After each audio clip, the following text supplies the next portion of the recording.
दोस्तों नमस्ते, प्रणाम, जय श्री राम जी। आप सबके स्वागत करती हूँ दोस्तों अपना यूट्यूब चैनल में।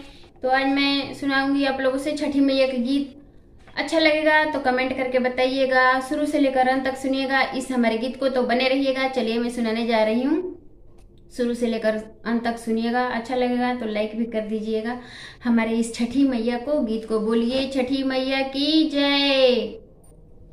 के लावे बाँस के दौरावा, के लावे गैया के दूध, के लावे गैया के दूध, के हो लावे पानामा सो परिया, भैले अर्घा के बेर, भैले अर्घा के बेर।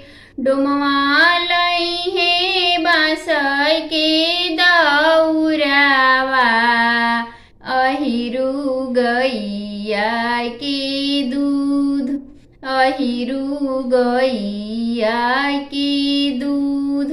पनहेरिया लई हे पानावा सो परिया, भैले अर्घा के बेर, भैले अर्घा के बेर। के हो लई हे फल फल हरिया, नीबू नारियल ऊख, नीबू नारियल ऊख।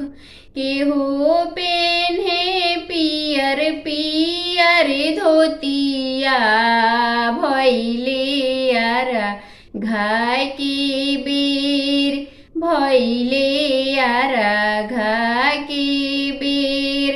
देवर लई हे फल फल हरिया, नीबू नारियल ऊख, नीबू नारियल ऊख। स्वामी जी पेनी है पियर पियर धोतिया, भैले अर्घा के बेर, भैले अर्घा के बेर। पिया जी पेन्हे में पियर पियर धोतिया, भैले अर्घा के बेर, भैले अर्घा के बेर।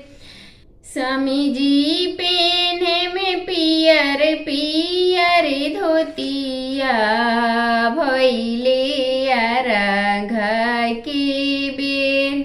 ससुर जी लाए में फल फल हरिया, भैले अर्घा के बेर, नीबू नारियल ऊख। ससुर जी